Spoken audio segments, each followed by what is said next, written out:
Fala galera, eu sou o Sony e esse é o Game Replay News. Hoje a gente vai mergulhar fundo na guerra das plataformas digitais em 2025. Steam, Epic, Game Pass e PS Plus estão em uma disputa feroz por quem vai dominar o mercado de jogos. E acredite, essa briga não é só por catálogo, mas também por dinheiro, estratégia e pelo tempo que você passa jogando. Então se ajeita aí, puxa a cadeira e senta no chão, porque o papo de hoje vai ser longo, cheio de detalhes e vai te mostrar o que está em jogo nessa batalha. Recado importante, galera, na descrição temos os links do Patreon e do LivePix do canal com conteúdos insanos e exclusivos. Se você puder, vai lá dar uma força pro canal, se não já deixa aquele like. Agradeço de coração. Sem mais enrolação, vamos ao vídeo.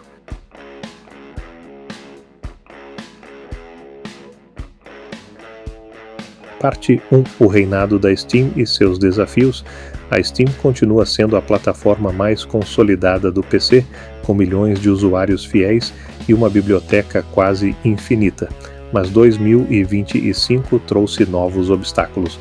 Concorrência mais agressiva, políticas de preços questionadas e uma comunidade que exige cada vez mais inovações. A Valve sabe que não pode viver só de tradição e isso pode definir seu futuro.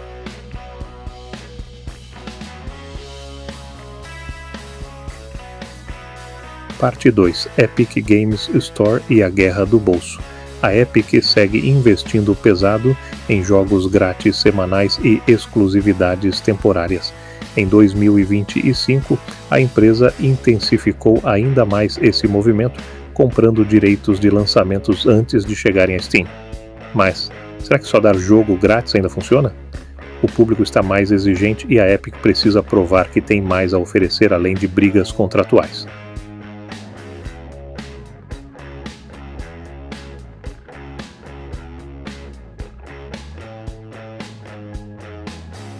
Parte 3. Xbox Game Pass, a força da assinatura.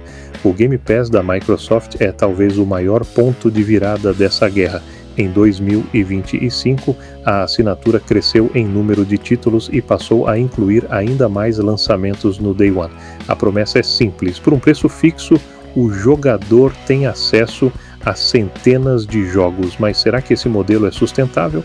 Há críticas de que alguns estúdios não lucram tanto e isso pode virar um problema no longo prazo.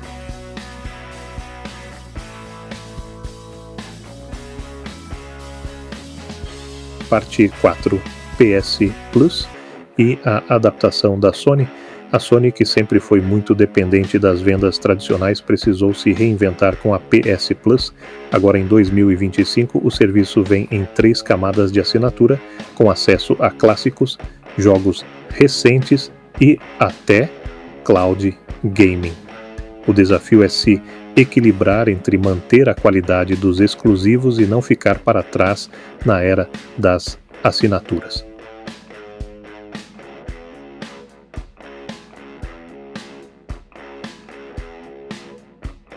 Parte 5. A questão dos preços e do valor percebido.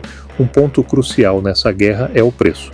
No Brasil e em outros países, a variação do câmbio faz com que o custo de cada assinatura pese muito no bolso.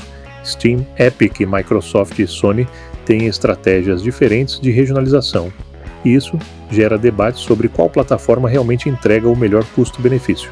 Em 2025, esse pode ser o fator decisivo para milhões de jogadores.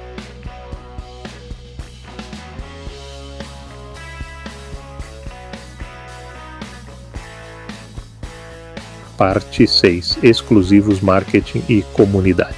As plataformas também estão brigando forte por exclusivos e pela forma como se conectam com a comunidade.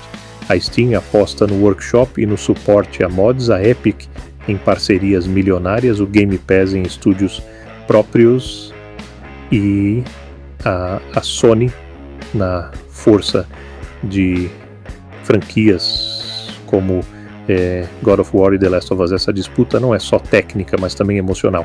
A lealdade do jogador pode ser conquistada por um único jogo marcante.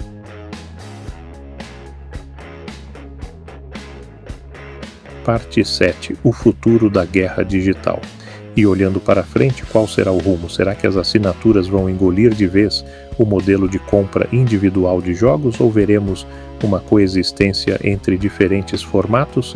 Em 2025 fica claro que ninguém quer perder terreno.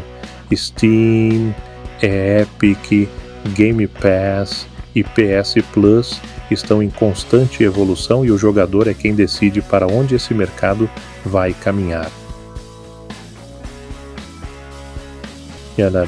E aí, galera, o que vocês acham? Qual dessas plataformas é a melhor em 2025? Vocês preferem ter os jogos na biblioteca para sempre ou pagar uma assinatura para ter acesso imediato a tudo? Deixem a opinião nos comentários, porque essa guerra ainda vai render muita discussão. Eu sou o Sony e esse foi mais um episódio do Game Replay News. Até a próxima!